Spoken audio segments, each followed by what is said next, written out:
Welcome back to Pop Culture Roll Call, the show where our hosts are watching The Magicians by only viewing the scenes that their character is present for.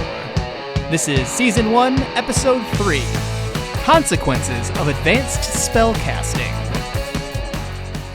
Welcome back to another episode of Pop Culture Roll Call. I'm your host, Mike. I'll be watching everything from the point of view of Penny. To left me as always. It's Sasha. I'll be watching everything from the point of view of Margot. In front of me as always. It's Colin. Watch everything from the point of view of Elliot, as always. Right here, right now. Hey, it's Brian. I watch as Quentin. And creeping in the background often. Producer James. Welcome back. Welcome. Nice and clean. Y'all, my car broke down, and I was unable to come in. One of them classic mechanical failures. Like, literally, I really only drive it once a week. Yeah. And that was the time it started hissing. And I was like, that's not a sound it should make. Like a snake hiss? Like a magic adjacent snake hiss? Snakes in your engine. You gotta get snakes out of your engine. Yeah. We're talking about that's what he magicians. told me. Somebody Yeah. like opened it up, and instead of like a can of peanuts, but instead, snake but come yeah, out. opened up Oh, the man. the hood on the car, and a bunch of snakes pop out. Have you been watching magical surrealism? Yeah, I Let have. me check the oil levels, and it's just a never-ending scarf. Yeah. No, the man. snake is the dipstick. Oh Yeah. And then, like, its nose is a little oily, so you're like, oh, you're good. Did we just make our TV show about magicians that work at like a used car shop?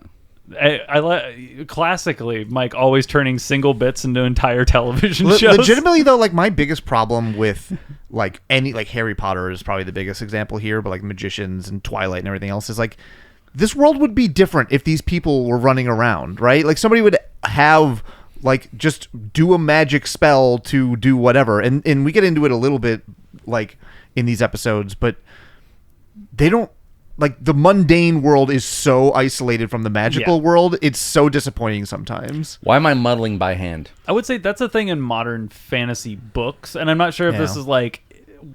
When I say modern, I don't read widely in the modern fantasy genre, but I read some in the modern fantasy genre. And a lot of times what's really popular right now is what do societies look like where magic is fully integrated. And it feels like this show and the Harry Potter is like from a slight, like, I'm not sure if generation is the right term, but it's like a slight divide where you have this, like, what if there is this other world that exists underneath yours? What if there's this like secretive Cabal-esque kind of thing. Secret society. In the Harry Potter world, it's definitely like, oh, it lets kids believe that magic could be real. Right. Because, like, it might be all around you and you just don't know it because it's secret. I mean, that was a lot of kids' books, I think. Like, that was, I mean, when you think, Narnia is really let's say similar. Narnia, the Hunger Games. Yeah. Well, Hunger Games is actually the opposite. Yeah. Classic. I mean, no, but I think Classically Hunger Games magical. is later, right? Yeah. Like, Sure, yeah. So I think Hunger Games is kind of the opposite, where it's about the societal structure of this, like, weird, though it's not magic. I think there would also be a really interesting take of like having these big corporations being anti-magic because there's no greater enemy of big airlines than teleportation magic. I do think that if we're going to have a show about like the legal copyright arguments about teleportation over flying, I think that's going to be boring as hell. Yeah. But that is where you get into Challenge accepted. I mean, Better Call Saul, but with magic. Yep. This is when you get into like 500-page like modern fantasy books where a big part of it is magic is being used as a system of oppression by an elite ruling class, and it's like for everyone but not for everyone. Kind of like in a capitalist American society, the American dream is for everyone, but then the like main character, the sort of like surrogate for the reader, it's not for them. But they take something back, and that's kind of like the big thrust of it. Everything you just said and replace magic with money. That's the whole point. That is literally actually the metaphor. That is the metaphor. Someone quick, teach Mike what a metaphor is. So you see a metaphor now. It's like a simile, right? A metaphor is like a simile. It rhymes. Wait. Somewhere there's an English teacher. We're Vibrating. kidding. We're sorry. Let's jump into season 1, episode 3 of The Magician. Yeah, let's do it. Yeah, cold open. I think I have a pretty good amount of run time to help you out. Okay. I got a solid 5. I hate this. You knew he was going to do that. I just got because I actually I'm don't have. nostalgia. I'm like, I got a solid 5. I got an 8. Yeah, also 8. All right, I'm gonna go bake something. We're Y'all missing tell a me lot when here. I'm missing I it. only have 20. Wow. Well, it still took us an hour and a half to get through. I think we time, know. so maybe we should try. So this could be an hour 10. Yeah. We'll talk about what we're missing because I think Brian and I are probably on the same boat on like whose scenes we're missing here. Yeah. Okay. So I have scenes before credits. I don't. Credits. Okay, so I'm like kind of running down the hallway and like there's like voiceover, but I hear, oh, he's back. And, Back again. and so I get into the classroom where there's a bunch of students, and the dean is here. Mm-hmm. Oh, so he is alive. He is alive. He is wearing sunglasses. Oh, that's okay. With the the black rim sunglasses and stuff now. Yeah, so he's wearing dark sunglasses so you can't see his lack of eyes. You gotta save the budget. Yeah. And he's basically like giving an announcement, this kind of speech about how like, oh, power doesn't come cheaply, and there's a reason we teach the way we do about like the danger and everything else. And he's saying that like there are some spells that are too powerful for one magician to handle alone. And he's like, if you lose control, it'll consume you and change you into something else. I think he's kind of alluding to like that's what the Mothsman is. Oh. Like he tried Yes. to do, or the Mothsman tried to do magic solo. And I ended up guess. getting I kinda actually consumed legitimately by it. get the answer to this. Oh, really? Oh, do you? Yes. Okay. Oh, yeah. Yeah. And then he takes off his sunglasses, and he has eyes. Yeah. Oh. Oh. Well, Well, magic, still I saving guess. budget. Is he like scarred or anything, or like Not that I could see. is he glossy eyed or I couldn't tell. He looked normal. okay? So Seemed like I don't know how that happens. bippity But boppity magic. boo eyes. Yep. And then Okay. credits. Yeah. And Then we have credits. Shazam. Oh, look at them! Is that what we're doing? Are we just like There's just saying a bunch of magic words? Yeah, magic words. All right. Hocus pocus. Well, I mean, you're a little late for the spell, Brian. Yep. And then so my next scene is I still would in the love to see a classroom. magician's like, yep. Yep. That's their big like, magical flourish.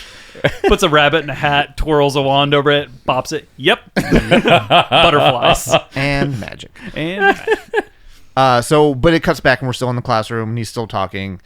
And he's basically, we're determining our areas of concentration. So everybody has like a specialty, I guess, kind of your major effectively. And he's like, oh, inside your bags, you'll have like an invitation with like a date and a location or whatever. I don't see mine, but what's her name? Alice, I think is her name. Alice, the blonde. Yeah, Yeah, she Hank's like house. hers is like 4:30 p.m. Dean's office, and whatever. So it cuts to me in the dean's office, or not in the dean's office. It's Dean Cop. What's her name? Oh yeah. Sunderland. Sunderland. I like Dean Cup though. Dean Cop. And she like, we're just running through tests with lightning speed, and the tests are insane. Like she's like, hold out your hands. I hold out my hands, and she puts two little rocks in the hands. She's like, recite the alphabet in Greek. And then immediately takes away, nope, and then goes to the next thing, right? And then she like hands me a bonsai tree, and she's like, just stare at it. And I like look at it for half a second. She's like, you're not an herbalist, and takes it away.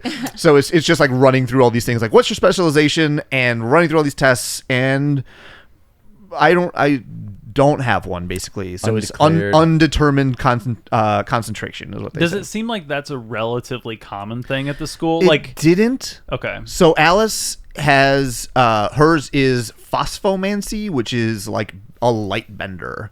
Oh, that's cool. that's why they yell Interesting. phosphomancy here in a little And bit. I'm like, I'm a nothing mancer. Okay, But I'm still assigned to the physical kids cottage because I guess they have extra space. and friends, I suppose. Yeah, I don't know. Yeah. what do you guys? How are you guys feeling about the tone of this? Quentin is so whiny, and he's like, I wasn't gonna say it. I'm gonna say it. Yeah. He's supposed to like not just him. Alice is like this too. She drives me crazy, and I'm like, what? Elliot gets some stuff. I'm sure you do later in this episode. Quentin sucks a little bit at the end of Yeah, this he does episode. I'm suck like, at it. why are you an asshole? I Like think he's I'm- whiny and then a dick about being whiny. I think I'm the coolest, right? I just don't get it. My pretty sure I'm my cool. only Margot might be cooler than Penny. This is true. my only read is they're trying to make that the like arc early is they Yeah. because they're like you're being thrust into. I'm trying to put it in a position of like somebody who's pulled out of like a high school or middle school, and I know these people are significantly older, but just for the sake of thing, but like being put into like super advanced placement classes, and like it just kind of goes to their head a little bit, Yeah. and you're trying to like contextualize your relationships because you're being told that you're like gifted or special, and it like kind of turns you into a dick, and then you need to get maybe punched once or maybe like lonely for a couple days and then hopefully kind of chill out a little bit. There's definitely a bit of the Luke That didn't happen to me. Skywalker. Maybe it I should've. know. I didn't say it does for everybody, but I think it's a decently common thing of like you get told you're special a ton, and then like you have to kind of like realize that maybe you've been using that over other people, or like feeling a little bit too full of yourself. It reminds me of the Luke Skywalker, like 3PO, where could he be? Yeah, a little bit. Maybe that's what it is. I think this is the problem of like getting older, and being older than like 20 somethings. Because I'm like, when I was younger than that, I'm like, oh, it's okay that they're acting like this. Like, of course, 20-year-olds act like this. Right. And now being 30, I'm like, 25-year-olds do not act like this. Yeah. Like, it's a little, they're acting a little young and a little like high schoolery. That's why I kind of like kicked back to high school, right? Because it doesn't feel like a plot line that would make sense if your characters are written older, but it feels like the characters are portrayed older because of older actors, but they're still written younger, at least right now. It's almost like they immediately forgot that it's first year of grad school, not first year of undergrad. Yeah. Right. Yeah. It's just like so funny because it's just like grad school is like just completely different, right? Like, I mean, I don't know other people's experiences, but for me, it's like if you're at grad school, like you're like there for a purpose. Like it's a very specific thing. It's not like getting drunk or whatever. That's much more like undergrad. You don't hold a bunch of rocks on your first day of grad school to see what your specialty is? Didn't we hear Well, something? actually, Stuff might have held a bunch of rocks. do you ever talk about licking bones? Oh, yeah. You could not... If I went to a fucking grad school program and you're like, lick these bones, I'm like, nah, I'm good. Never on the first dig. Well, it You're might bad at your not be a job. bone. That's why you're looking at. You're checking. Yeah. So lick random things? I mean, it's usually a They're rock. rocks. No, I'm good. I feel like my toddler's really primed To be an to be an archaeologist. archaeologist. He licks everything. Geologists do it too. So he's got options. Yeah. Y'all gotta find He something puts new tons of rocks in than his mouth. licking. Okay, it's 2025. I think we've moved past licking random things. It sounds expensive.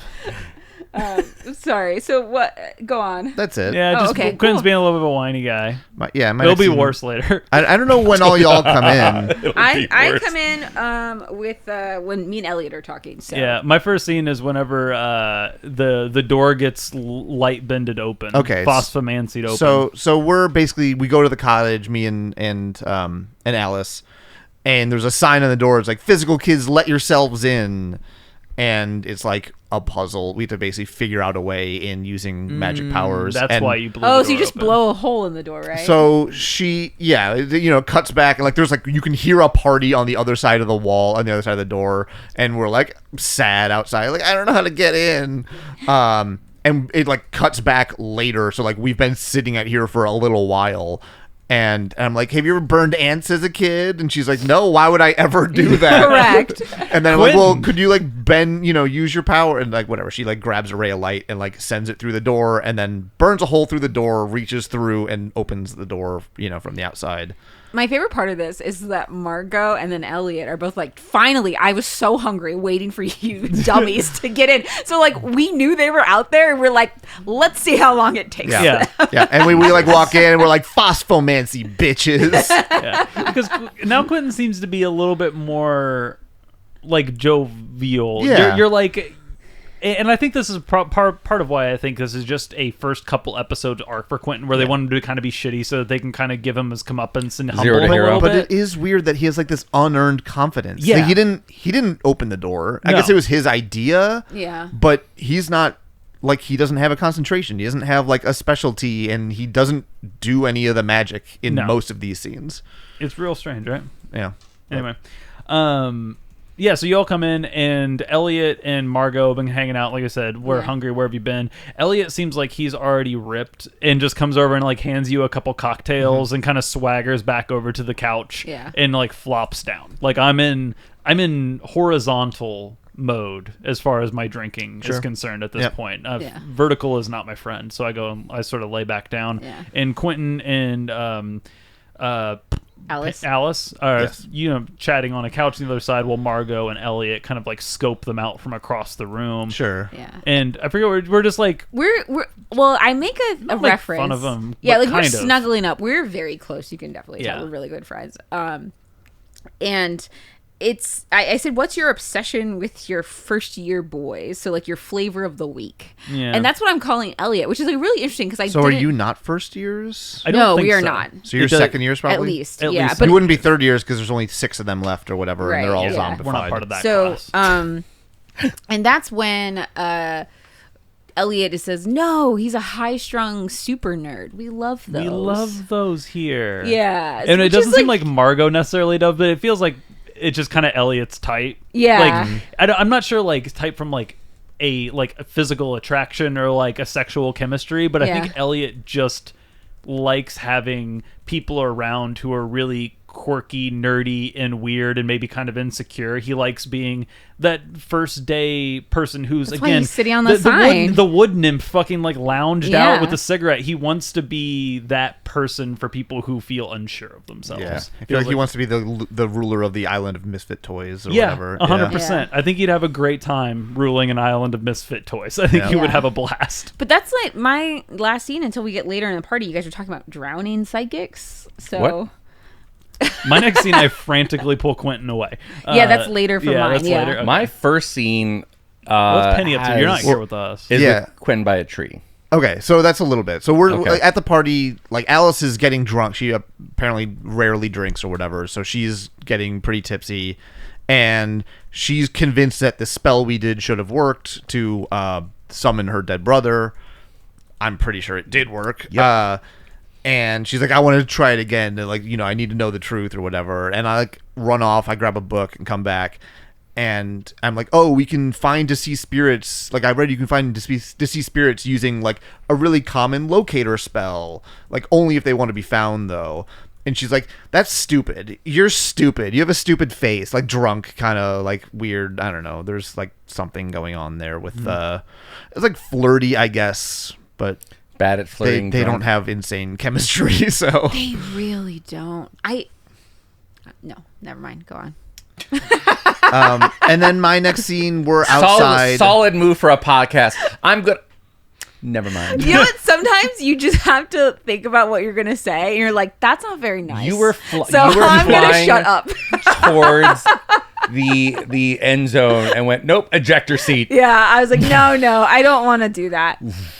So go on. But then, yeah, our next scene is that we're outside, and I think we're doing this locator spell thing because, like, I have an unlit match, and we're like walking around campus with this unlit match, and then the match just like lights on its own, and we're in front of this fountain that apparently Elliot says the fountain is enchanted as shit.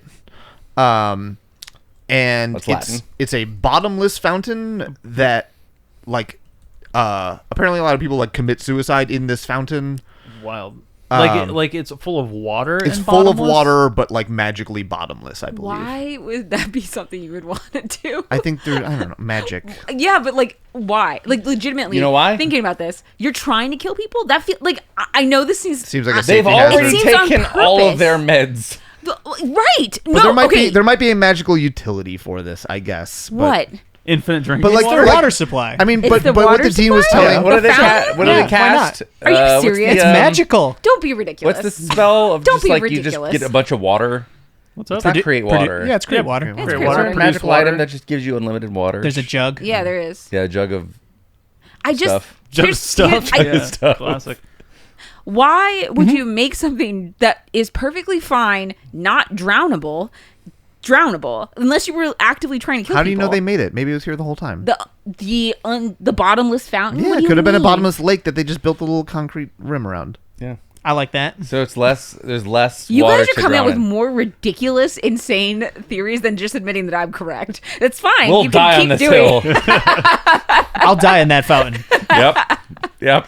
I'm just saying, this feels like the school and the architecture are actively hostile. Yeah. Something to think Yeah. about. Just pageantry in my. Just like Perhaps. it's all just because you can have it. Anyways, she's like kind of just reminiscing about her brother, about how like he always wanted to fix everything for everybody around him, and the glass like marble, like the glass horse spell from the first episode. Her brother taught her that. And we're kind of just sitting here for a second, and nothing happens with this kind of locator spell, so we leave. And then obviously, like, it cuts pretty quickly. Thank you, James. But the camera very slightly starts panning down as my scene cuts. So. Something's in the water. Yeah. But then my next scene's at a tree. Yeah, so I'm walking. What? Sorry, I'm just like, hello. Oh, we'll never hear any more about this. Okay, clearly. go on. Yeah, everything's fine. There was Like nothing, nothing no, could that was be the in end a of the fountain? shot. Sorry, it's their I drinking didn't cut water. anything soon. That's Unbelievable. literally when the shot. It was probably just somebody dipping a mug in there for Yeah. a frosty cup They of ran. infinite They water. couldn't find their jug of stuff, and they just went for a beverage. And then they fall in and they're like, oh, another one committed suicide. It's like, no, they just fell and didn't know how to swim. Maybe they were really thirsty. I'm sorry, it's a decanter of endless water. There it is. I like jug of stuff. Jug of stuff. I wish I 'Cause could that turn my means- Nalgene into a jug of stuff. I think jug of stuff just gives you whatever drink you want. Ooh. That'd So be like, that. ooh, I'm in the mood for like a nice green tea. And Well, there's then it already just like pours out. was like a flask of bottomless coffee or whatever in D&D. That exists. So we'll get jug of stuff. Yeah. I'm walking on campus with Katie, which, Producer James, at some point you have to tell me if it's C-A-D-Y or K-A-D-Y. It's K-A-D-Y. That makes more Oh, sense. I thought it was K-A-T-I-E. Yeah, Nope. that's the It's, way I it's read K. Katie. It's K-D. K-D. KD. Like for Mean Girls. Yeah. Sure. Interesting. Um, I'm trying You to mean think if I've Caddy? ever met somebody. Yeah, named but that's like how they KAD. pronounce it, This is right? the first time I've learned that that's what that character's name is in Mean Girls. Yep. I thought it was Wow. Katie. Yeah, but it's Katie with a C though Yeah, it's a C. in yeah. Mean Girls. Yeah, They're well, making This is a fetch K. happen. This is a K. Got it. And this scene makes sense because now this feels like it's right after I've been assigned my specialty. Because we're walking on campus and I'm talking about this whole thing being pointless, and I'm like, psychic. I want to punch Dean Kopp in the Oh, throat. so you're now a weirdo. I'm Hot a boy's a weirdo. weirdo. And she's like, as a psychic, you probably should have seen this coming, Pretty good. which is pretty good. Penny's in for a long road. His girlfriend is so much better than him. Pardon? You heard me. Only Wow. had 2 episodes to get to know him. And I'm putting my flag in that. I'm going to say coolest guy on the couch. No, I think he's cool. What? I think Penny's cool. I think Elliot's you. probably the coolest guy on the couch right now. that is Elliot's a 100% secret true. nerd. I know, but that's actually right what now makes he's the him coolest cool. That's guy what on the makes him couch. cool. Yeah. That's true. and Nerds are then, cool now, Brian. And then my head starts hurting, and then I look over and I see Quentin sitting by a I'm tree, just like reading a book under a tree. and I storm over, and you're like all defensive, like you're ready for shit to pop off. Yeah, After because the last time episode. we had an interaction, my arm got broken. Well, you tossed yourself into the sky. I'm pretty sure you did it. I with didn't do your- anything. Yeah, My crystal did. self-defense. Yeah. Crystal did it. My crystal did. Which you took. Yeah, Yep. I And guess you never got it back. nope. Do you know it's missing? Probably not. Wait, so Penny's walking around like as a psychic, also believing he's impervious to magical spells, and is Listen, just going to fuck around. There and is find a out. real tragedy to being a psychic because nothing bad should ever happen to you with how psychic abilities work, and they're always getting like killed or down by something they should have seen coming, or there's some like poetic tragedy to like you misinterpreted a vision. Like, oh, you thought you had a vision that you would die via drowning, and so you never got on a boat, and then you just ended up tripping into a never-ending fucking well with your jug of nothing. Or like you explode your psychic mind to like protect a spaceship that's coming crashing to Earth, and then you land at the bottom of a lake, and then you're in this egg, and then you were reborn as the Phoenix. You know. Okay, I was Well, trying to. not I was unless you're parsing as retconning. we were going. Because then it's just the Phoenix coming out. Right. And then Jean Grey's still in the egg at the That bottom. was a Yeah. scene from the Hunger Games. Mockingjay Part 2. I walk over to Quentin and I'm like, do you know how to close your mind? Because I will show you right now. This is I love that line. It's very much like "shut your mouth, we'll do it for you" type of thing. But Yeah. like mind reader. And then I hear you, or I'm like, seriously? Taylor Swift? And I'm like confused for a second because I think how it works is like I don't have Taylor Swift in my head. I'm not seeing Taylor Swift But in I my can head. hear it. But you can hear it. And then when you say seriously Taylor Swift, I think I start seeing Taylor Swift in my head. I'm like, oh yeah, I get it now. Yep. But you were like seeing into the future, but you're the one who put Taylor Swift in my brain, not me. I think is what happened. You're psychic and you can see the future. Oh no, but this future is So self-determined. wait, you weren't actively So it's a hearing Taylor closed- Swift? That's just my headcanon on what happened here. Because it like the actor's reaction was very much like confusion when you said Taylor Swift, and then a second later it was like, oh yeah. So they're doing closed loop future. I feel like What is with Producer determinism James in is. these I want to magic ask for shows? clarification, but I feel like this is a spoiler. For what's the correct answer? Was Quentin actively hearing Taylor Swift and Brian just didn't get that audio? No, I didn't. There is no audio for that. I did not cut Taylor anything Swift out licensing of the is expensive. Yeah. That's fair. I'm sure she's just saying Taylor Okay. Swift set him back 6 figures. You sulk around the tree. And then my next scene is my longest scene and my last scene. Okay. Yeah, you got a bunch. My next scene's in class again, and Dean Kopp is saying how the Van Pelt fountain is off limits because there was an incursion. There was a garden variety haunting, they're calling it. Nobody was seriously hurt, but the students involved are recuperating in the infirmary. That's all I get from that. Gotcha. Bottomless fountain's also haunted. A haunted bottomless fountain. I mean, Great use of architecture. well, I think part of it is we did this locator spell, so like, did that cause something to happen at the fountain? And y'all need this to is stop this fucking is around with spells. twice now, where it's like we're trying to find her brother, and every time we do it, we cause something to go horribly wrong. Can you just give everything just one level of danger and not? You don't got to stack them No, because it's going to be a like volcanic, haunted, never-ending fountain. yeah, but it would be a less boring television show. That's fair. We do love entertaining TV here at Pop Culture Roll It's like Call. if everybody made perfectly rational decisions all the time, then what? We have like a show about accountants going to work. And I work as somebody who works in an accounting department. I'm not even sure if we get that. I'm almost positive we wouldn't get a show about anything. White space. Yeah, I mean, I can keep rolling. I don't know what everybody else has. I'm saying my next scene is when you come in and All we're right. like, the books need to fuck. We're in Alice's dorm, and We'll talk about it. What did you say? Said the books need to fuck. that is true. The books need to fuck? Yeah. We'll get there. So, Mike, this is a correct thing that happens in the show. Yeah. Consensually? You'll Yeah, get there. As far as we can tell, yeah. Yeah. Seems good. Seems We'll good. get I there. got We'll a get there. wildly different show. We're in Alice's dorm, and there are those glass horses everywhere in this dorm room. Relax. And I brought my glass horses to college. Oh, Light darling. Pony Club.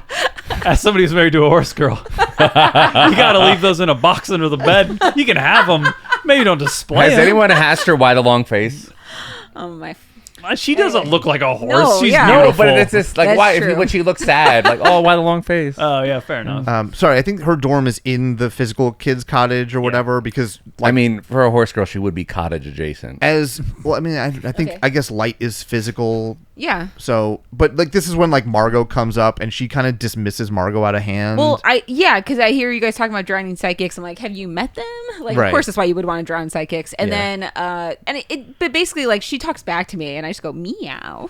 I love Margot, like, truly incredible. And I just sit down on a couch, like, kind of in the background, reading a magazine, while they still kind of have this like private conversation. That's what she tells me to like butt out, and I just sit down like.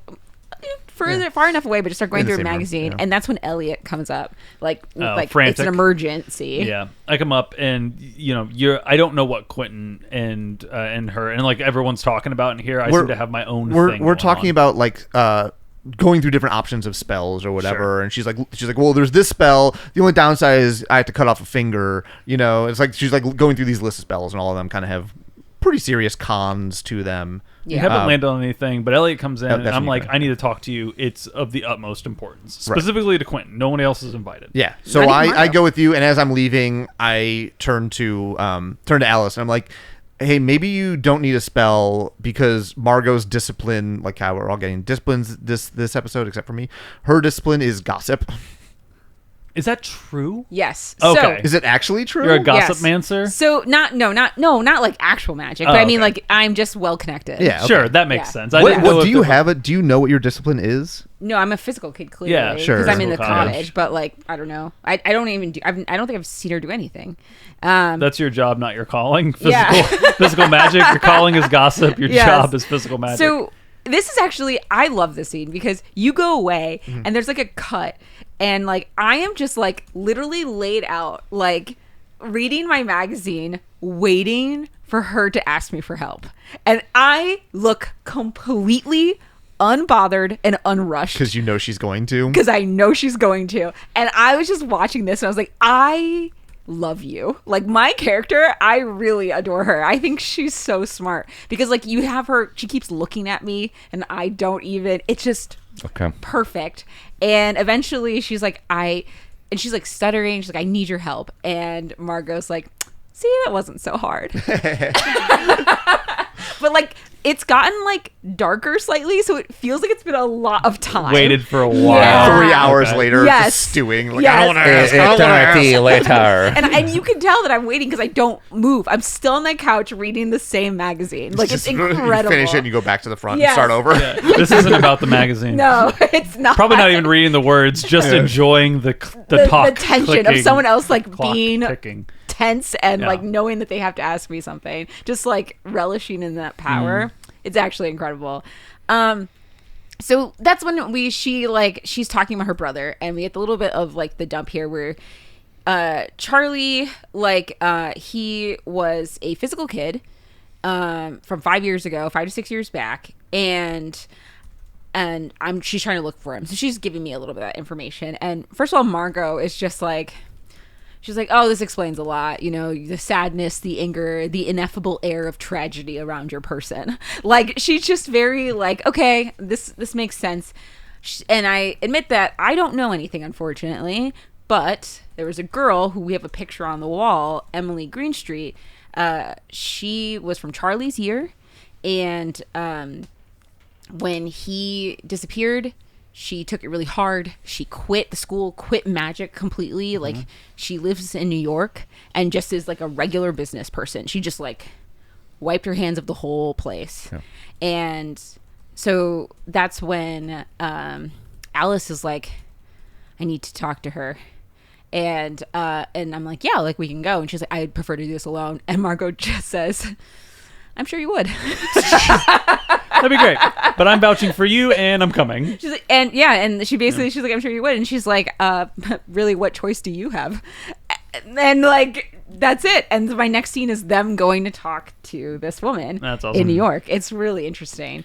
The scene whenever we drag back. Yeah. So while you're waiting patiently for Alice to finally make her call, I pull Quentin into the back room. Yeah. And this is the start of a very good like little interlude. There is a box on a table that's just like a shipping box with like some tape on the top of it, and it's going like thumping around, like something's inside of it and alive and trying to get out. There's like a cat in the box or whatever. Yeah. And Quentin is like laser focused on what this box is. And like, what's with the box? And Elliot is completely ignoring the box and ignoring his question about the box. And I'm going on this whole diatribe about how we.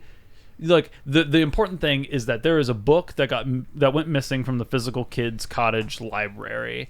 We had a party and it went missing, and we have parties all the time, and the leadership of the school looks the other way. But books at this college are not just like regular old books at any pedestrian library. Magical books can't and shouldn't go walkabout. They need to be accounted for. You don't need magical books. From what I get the sense is like magical books are so secretive. You don't want them getting into the hands of like regular people. They could be unquote. dangerous. They could be dangerous. And I think that's kind of also what they're pointing out. We talk about it a little bit later in the show, but magic seems to kind of seep out into society, and people can kind of like interact with it on like a fringe basis and get themselves into trouble. It's not that only people who are at the school can do magic. Like magic seems to be able to exist outside of us. We are just like the purveyors and the curators of magic. So Sunderland Copdean realized that it was missing, and if Elliot and Quentin and the cottage do not get the book back, then Elliot's primary worry is that the school is going to start taking a longer, harder look at their parties, and quote, that cannot happen. Elliot sign, is not good going sign. to give up his party house just because somebody nicked a book. So I'm still concerned about what's going on with this box. So you open the box. And a book flies out like a bird and just starts flapping. And just like you opened a box and let a sparrow out in a closed room, it is just all over the place. The book flying around the room is volume 2, and we are going to use it to find its mate. Volume 1, which is the one that was stolen. So we are like Okay. they have this like tie together, and we're going to use it to find the missing book. So we put it back in the box. It's a good little side This plot. is a very It's a fun good- B plot. It's a fun B plot, and we get another fun scene here in a second. So we go into the city, go into New York, and Elliot and Quentin. I'm carrying the box. Yep. Quentin is carrying the box. Still and thumping around. It looks like it's about to. It's strong enough. It looks like it's about to knock you off your feet. Yeah. Like it's violently kind of like shifting. Yeah. We get in front of this like weird, not weird bodega. It looks like a bit. It's like a rundown part of Yeah. the city or whatever. And like Elliot kind of goes over to the bodega and puts his hands into kind of like a window mode and looks at it and goes, "This place is warded to shit. Like this place is magically sort of protected. That seems a little bit strange." And I look at go over and I start kind of like perusing the area while Quentin tries to like stay on his feet while this box is rattling around. And I see a flyer, a sticker kind of like taped to the side of the door, and it kind of has this like, is it thieves can't or whatever, but like you put symbols or stickers to denote Sure. this is a friendly area or Yeah. something. It seems like Quentin knows, or Elliot knows what he's looking for here, and he finds a sticker on the side and says that they are hedge witches. Yes. It's a sign of hedge witches, which are just amateurs, kind of like I was talking about. Like they know magic exists, they try and steal magical items, they try and do magical spells, but Unlicensed. Because magic exists, but only Unlicensed. people who the school allows to use it are good witches.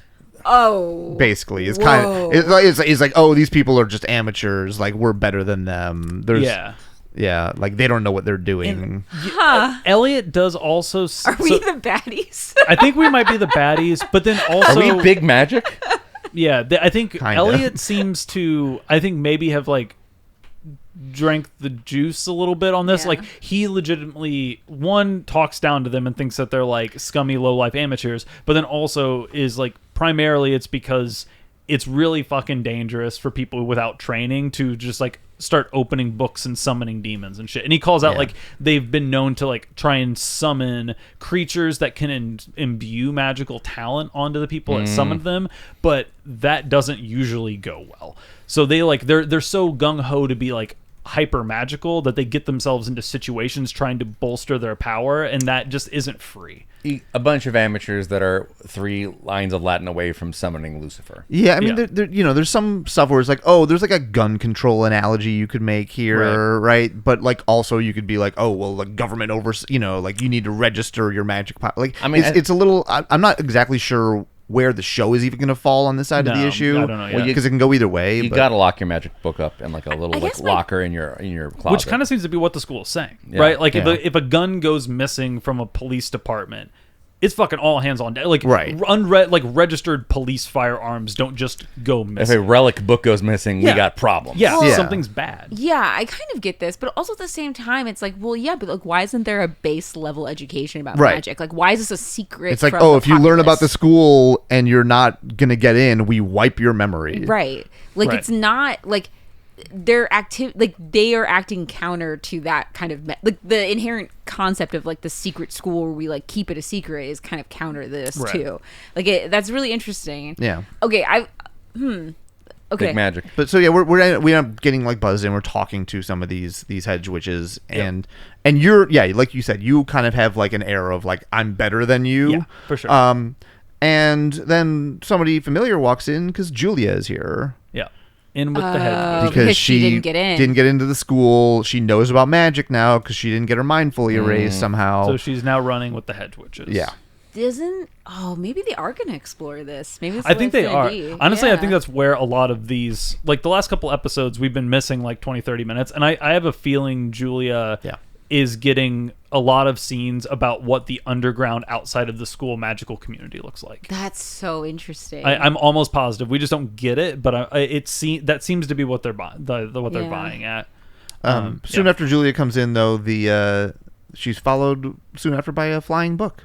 Yep, because they try and tell us like some guy stands up yeah. and Elliot's like we're looking for a book, and he's like I don't have your stupid fucking book, but he, like kind of obviously lying, just kind of squares up, and you hear this like upstairs in the rafters, like it's kind of like fluttery bangy, and then all of a sudden the door kind of flies open, the box that Quentin is carrying flies open, and the two books just sort of like start spiraling around each other, and they're flying up in the air, and then the camera cuts over and like, hey, we got to get those books before they like get those books a room or something like that. You look over and it's literally two books humping each other on the floor. Like they're full on fucking like just but like actually hold on. books are thrusting.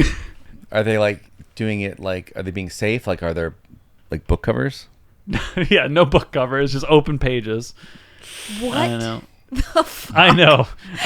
Why? They're insinuating book penetration. Not. Which is Why? Well, how are you going to get volume 3? Yeah. Or how do do you get, want another book? or how do you get supplementary material? Yeah. Unreal. For someone that loves books as much as you do, I don't know why you just can't support the choices they're making. Yeah.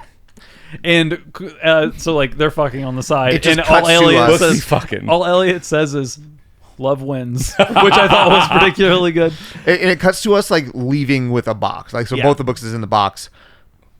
Julia chases after us. Yeah. Obviously, because I didn't say a word to her the entire time. Like, okay, we got what we came for. Bye. Yeah. And so she's chasing after us. Like, that's all you're gonna say to me? And I'm like, you're better than this. I'm like, basically, like I'm fully like, if you're drinking the Kool-Aid, I'm shotgunning cans of it. I'm like, oh, this is above you. Like, you're better than this. And she has realized before this that like she told me to talk to the dean or whoever and get her a second chance at the school. I clearly never did that, right? Yeah. And the way she knows that I never did that is not only did she not get a second chance, they never came back to try to rewipe her memory, right? Because if I knew. told her like, hey, she knows, whatever, and I'm like, you can just do a party trick. Like, that doesn't mean you're a real magician. Mm-hmm. And I think, and some of this is also coming, and like you said, you're like shotgunning glasses of the Kool-Aid, right? And I think the like better than you, maybe part of it is you're just like latching on to stuff that Elliot's saying, and like what the world of like the school is talking about for people who take and use magic outside of their little controlled like hermetic environment. Mm-hmm. And like before we walk in, Elliot has a thing about hedge witches. He's like, hedge witches are fucking crazy. One of them offered to blow me for a single spell one time. It was almost worth it. And just like walks in, like insinuating that like people you accepted the offer. I accepted the offer, but also like insinuating that it is kind of like a seedy drug trade, sex trafficking. Like it kind of like lines up with that socially. And I don't think that's necessarily the case from what Julia is coming at it from, but it seems like Quentin took that maybe offhand comment and ran with it and thinking like you're doing something that's physically dangerous for yourself. He's not the good guy here, but it seems like that you're really latched into that. The problem I have though with Quentin in this scene is that it's so wrapped up with his personal feelings. Yeah. So it's not just about like, oh, like magic is this and you're not doing it right. Like that's kind of the undertone or like the overt what he's saying. Yeah. But the undertone here sucks, right? So he's obviously like being shitty. He's like, oh, you can just do a party trick. But then he's like, did you ever stop to think of how you treated me? Mm-hmm.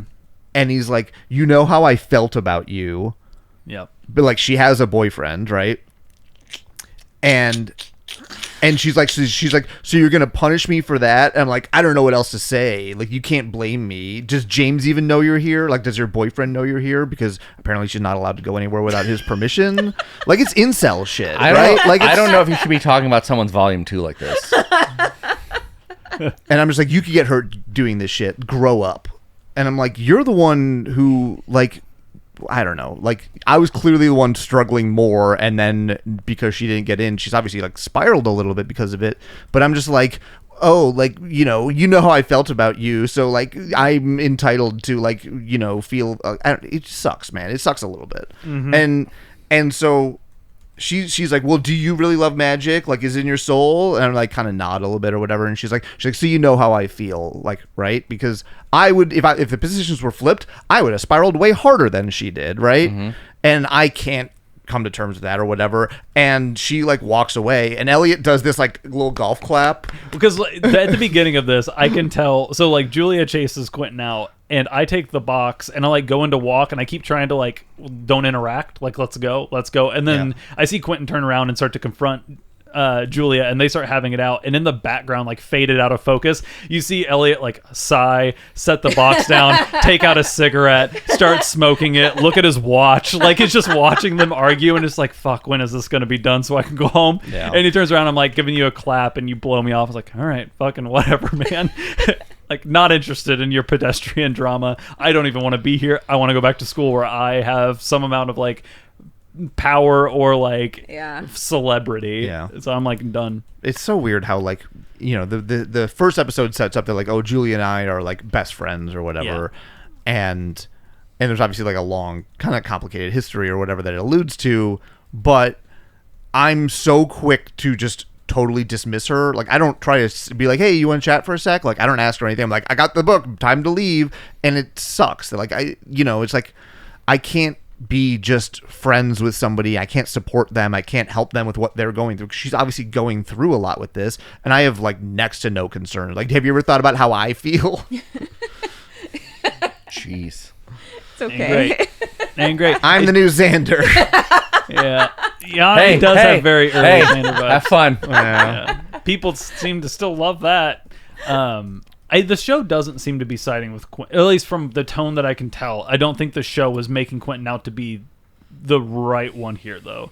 Which is yes and no. I don't feel like they realize how bad some of it comes off. Yeah. I think some of it comes off worse than they expect to. But I think they know it's coming off poorly, but maybe not quite as bad as maybe they don't think it's quite as bad as it is. I'm curious to see how they treat Quentin's opinions, because it's like the second or third time you've been specifically shitty in this exact same way to Julia, and it seems to be escalating.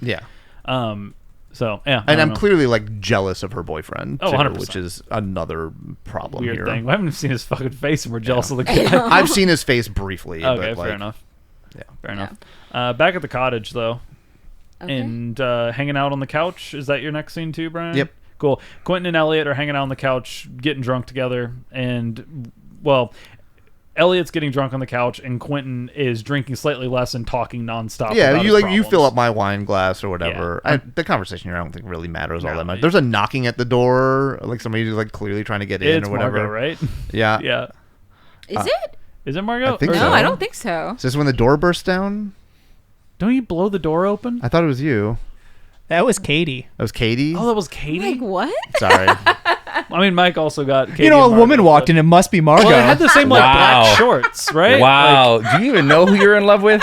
I also have it as Margot in my notes, but yeah, it was okay. It was Katie. It was Katie? But yeah, Okay. the whole door gets like blown off its hinges. And, like if somebody was on the other side of the door, Definitely would have died. I mean, Well, magically resurrected probably, but Fair enough. yeah, died temporarily. What do you think? It's the X-Men? Katie Yeah. comes in. Okay. But that's like the whole scene. I don't Yeah, really it get really anything is. after that. Katie comes in and sits down on the couch with us. And we cheer or whatever. When And she we gets in. cheers. She gets like mad, and Elliot's like, "Well, you're here now," and I just like fill her wine glass all Yeah. the way up to the Oh, top. maybe and she's go been sit down. trying to get into the cottage this whole episode. I think so. I think yeah. yeah, That's yeah. funny. And she Okay. finally just gets Gave fed up. up and blows the door off the hinges. Yeah. Yeah. And that's the end of the ep. Oh, no, I haven't seen. I have. Oh, I have a several lot of scenes. Well, that's Let me, mine. I'll yeah. split this scene into half Sure. because there's a good kind of break point. And so I am in. I want to like it. Like it would be like a classroom for this type of skill, but it's very much like almost like a meditation spa. And I walk in, and someone is already waiting for me. And she's like, "Penny, I knew you were coming. Welcome." And I'm just like, oh, Jesus. And she knows that I was dreading this, but she's like, "You're going to like it." And there's a bunch of people sitting down in meditation. And she says that the coves here are for meditation, while there's an enclosed consciousness area that is reserved for crying and processing. And at this moment, like someone comes out of it, just like, and goes to sit down and like meditate on what just happened. And she says they call that the amplifier. And so basically it like turns all of your psychic ability powers up to 11. So like deprivation chambers. Sure. Yeah. And I'm like, why would you want to do that? And she's like, I get it. You're one of those guys who's like trying to shut it out. You want to control it, or it's going to mess up your shit big time. And she's like, this is the best place to practice all that. And I'm like, so what do I do? And she's like, well, sit, relax, just let your mind wander. It's pretty simple, but you got to start by letting go, tough guy. So she's very much giving me this like playful, almost like Miss Frizzle energy of She's like, been here before. She's welcomed people like Like him that. before. Yeah. she knows the tough guy who does not want to let this happen. But It's like- but she knows, she has complete confidence that it will, whether or not you want to. Yep. It's like, I'm not sure if everyone else has had this experience, but it does feel like, and it may be what they're referencing here, of like the first time you go to a therapist, or not the first time, but let's say you go to a therapist and you are in your head about something that feels so specific to you, earth-shattering, and no one unique. else would have this. Nobody else would have this. And in the first like 10 minutes, not in like a toxic way, but you can tell that the therapist or whoever you're working with is just like kind of convinces you like, oh no, this is a pretty pedestrian kind of feel. Like this isn't the end of the world. This isn't something so specific and niche. I've just built it up to be that. This is not the end of the road. You This is fully just dismantled a it speed in bump. like 7 minutes. And you're just like, huh. oh, well, fuck. In a good way, I'm not a weird, unique unicorn. Yeah, right. And I'm sure Penny has that realization immediately, and probably immediately goes to the cry chamber and No. comes out a better. And she's like trying to like guide me through like this place, and Yeah. I'm like, less talking, no touching, and like I kind of walk forward. I go to sit down. She walks away, and I close my eyes, and I just start hearing a bunch of different voices and whispering, and then I hear someone yell, "Help me, please." And then I open my eyes, and I am on a rooftop in Shanghai. Like physically on a roof. I'm physically on a rooftop in Shanghai. Okay. Interesting. Interesting. Huh. Oh, I'm sure we'll get, because you have another half Do you, scene. yeah, you know, there's I got another half. Okay, scene. that's on your episode. Okay. For me, we're in the city. Oh, and I forgot to mention.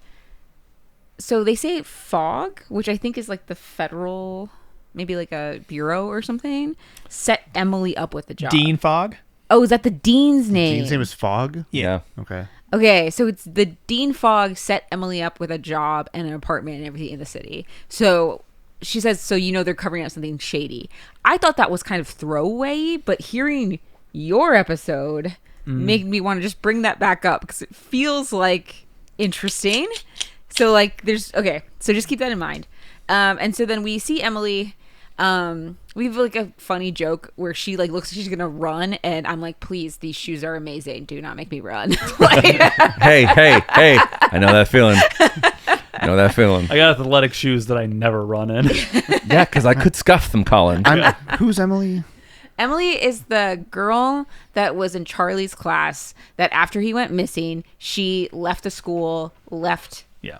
everything behind. We've never and interacted said with them. no Okay. magic. And I didn't know anything about her brother, but this girl might. And so, of course, Alice like yells out as she's like turning away still, like, it's about my brother, Charlie, blah, blah, blah. Like, and the woman's like, okay. So then we have a cut and we're in a coffee shop. And so she's like, God, you can tell she doesn't want to talk about this. This is like, it's a little confusing because like, as we're talking to Emily, like she's clearly having flashbacks that I'm not seeing. And I think that it's some of the things that she's saying is a little bit out of context because I don't see exactly, like they're not fully narrating them. So here's what I'm just gonna break this down. So her brother saved Emily's life. Okay, so Emily was in a relationship with a professor at the school. Okay. So we're unpacking that bucket of worms, can of worms. And unfortunately, he was married. Oh, cool. Okay. Keep on adding worms to Unfortunately, is the the can. important word there. She thought he loved her, Yeah. and when he basically refused to leave his wife, she thought that the way to make him love her again. Sentence keeps getting worse. And Margot's like, "You did a love potion?" Oh, Jesus. And she's like, "No, I wanted to make myself prettier. I thought that would solve the problem." Did a beauty spell? Which is apparently Margot's like, that is insanely dangerous thing to do. Really? Like changing your physical form. Form, Okay. apparently. So I get plastic surgery. Yeah. I did a magical spell. It was called Botox. yeah. Cast Botox to a 3rd level.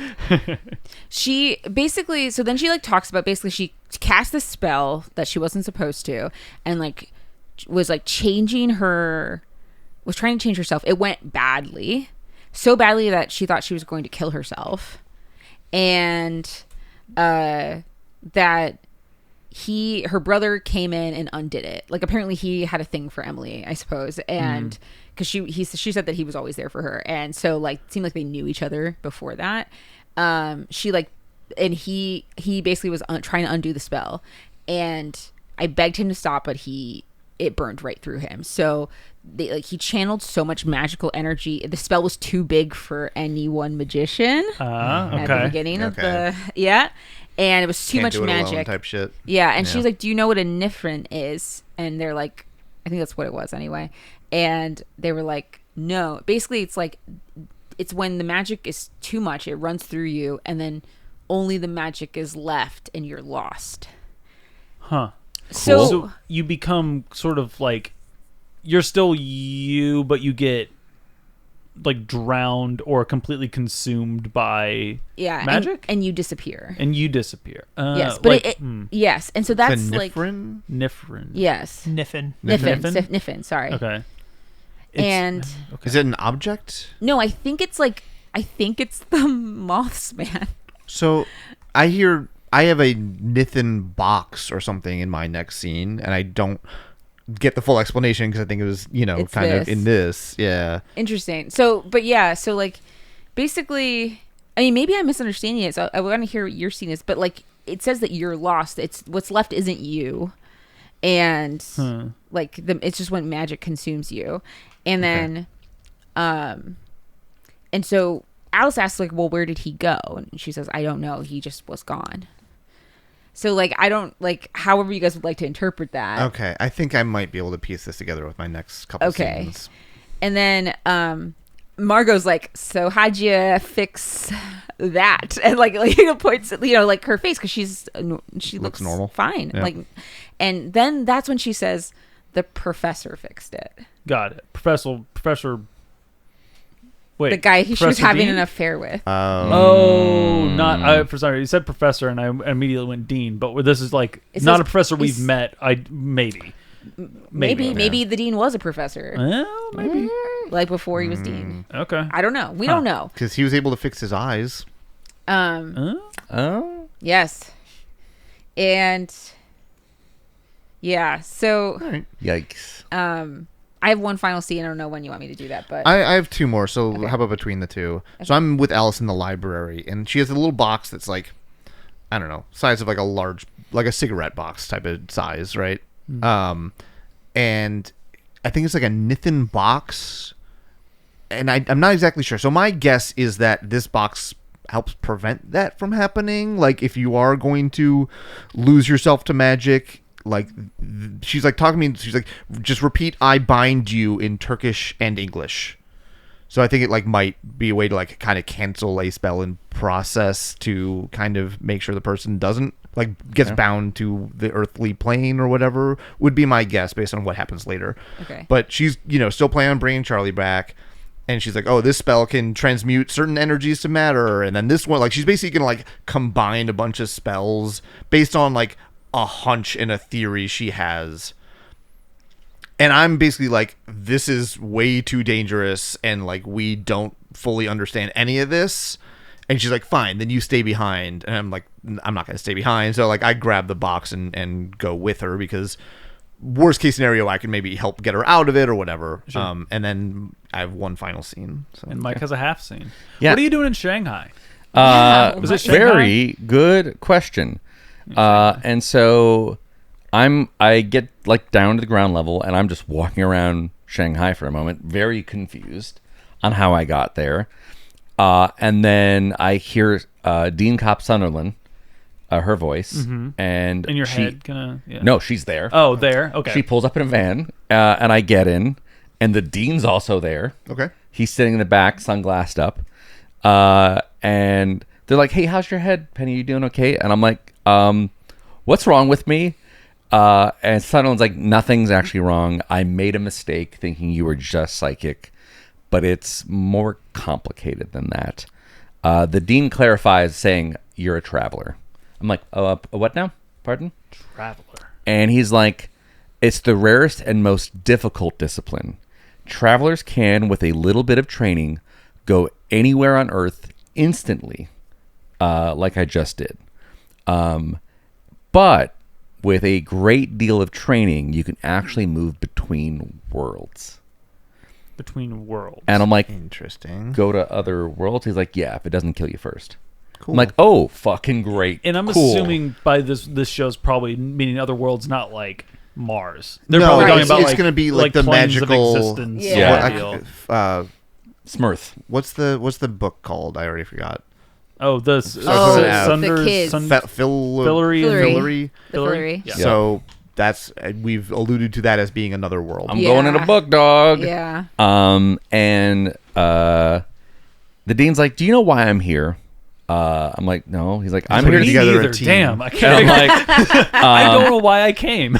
I'm like, I'm here to say this. You've been a thin layer of insolence over an open pit of self-pity your entire life. This isn't a joke. You don't have the luxury of like messing around now that this thing is out of the bottle. You're going to study this. You're going to master this. Do you understand me? And I'm like, aren't you a bucket of empathy, blind man?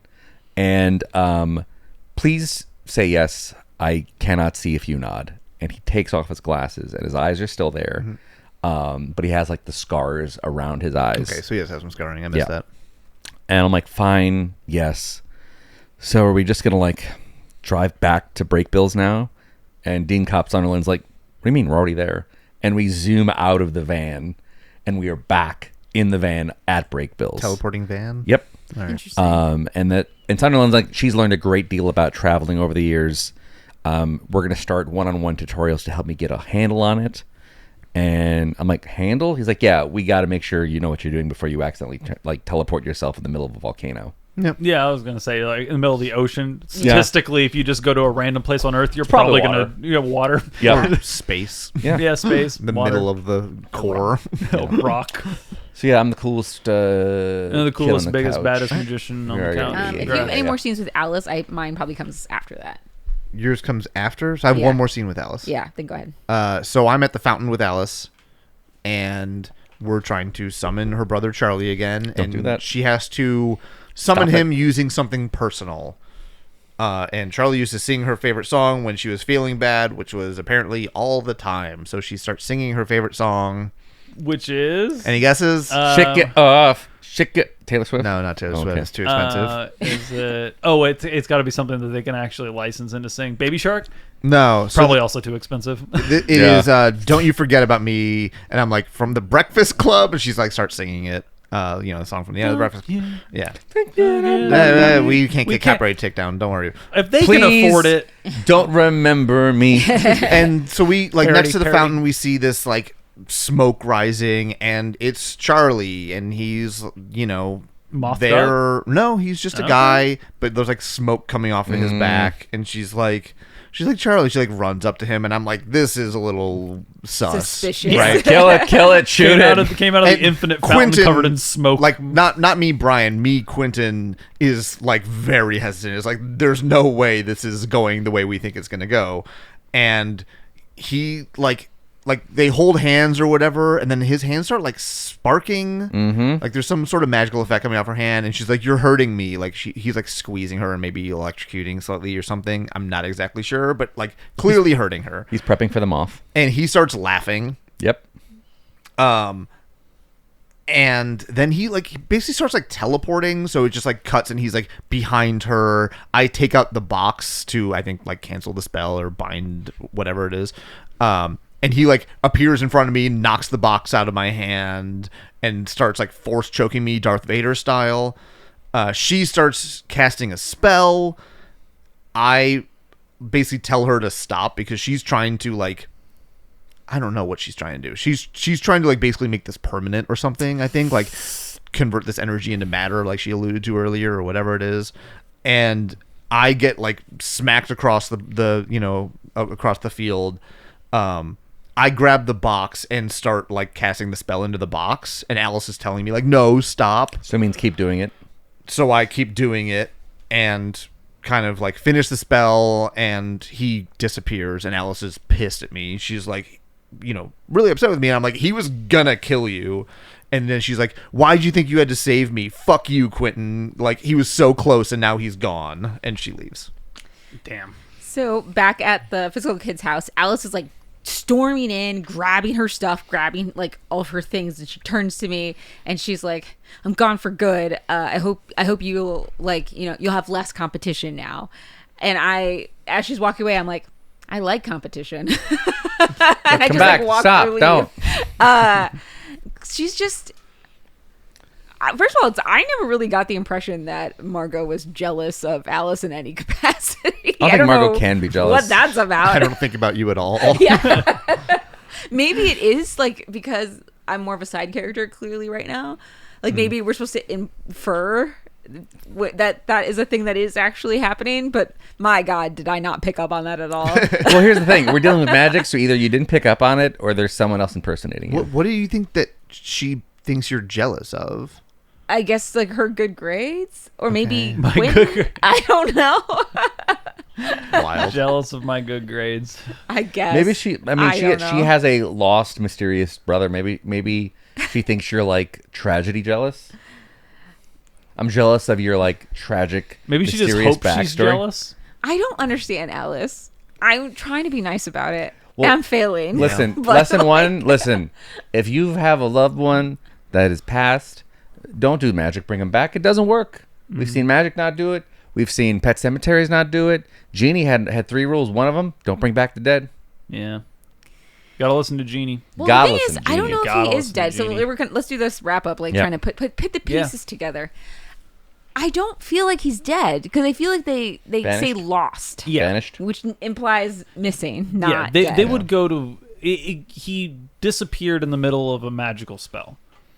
But that is all they know, it seems. Yeah. I mean, Like, I don't think it doesn't seem like anyone has any other idea. And he was lost to the magic. Like it's because Right. he channeled way too much magic through himself. I feel like someone like the dean would have like banished them to like save the world. Yeah, the of, dean like- clearly knows what Yeah, happened. he very much, I think, cast him out of this world to stop something very bad. Yeah. Which is why when Mothman came back, He was Dean angry. was kind of ready. Yeah. And he's kind of like, it seems like the brother is maybe kind of like seeping back in, like through the cracks kind of deal. Yeah. And like the dean doesn't realize that Alice has this like singular drive to try and like Yeah, draw why would as somebody much of her ever want to get brother's energy answers back. about their missing brother? Like, But- like everybody should have expected Alice would be like this.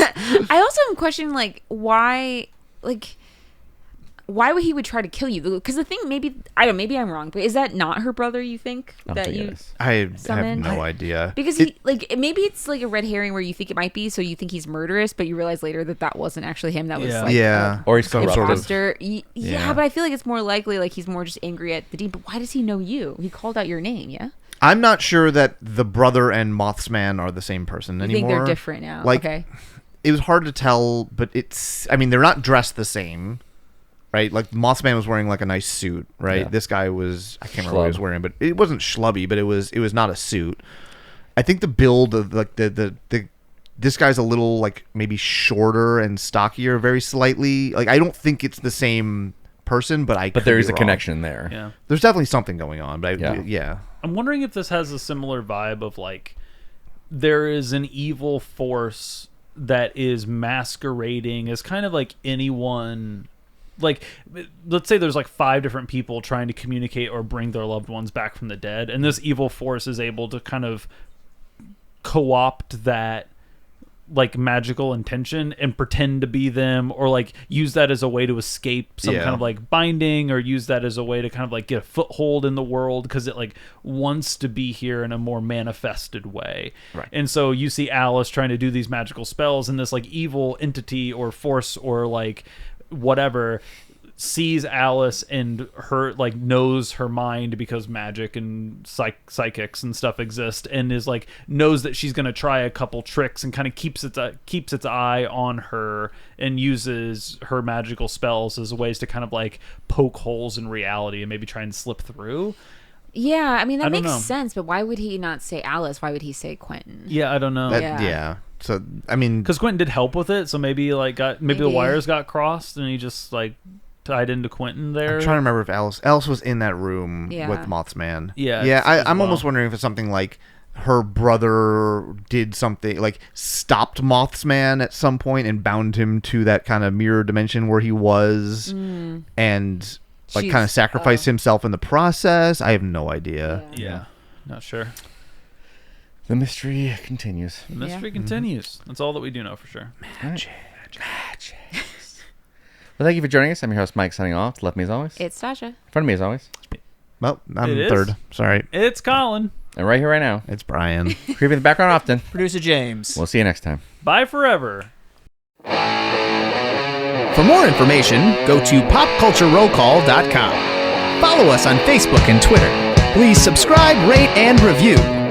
Our new theme provided by Stephen Rossblock. Find him at StephenRossblock.com for more of his work. Join us next week for another episode of Pop Culture Roll Call.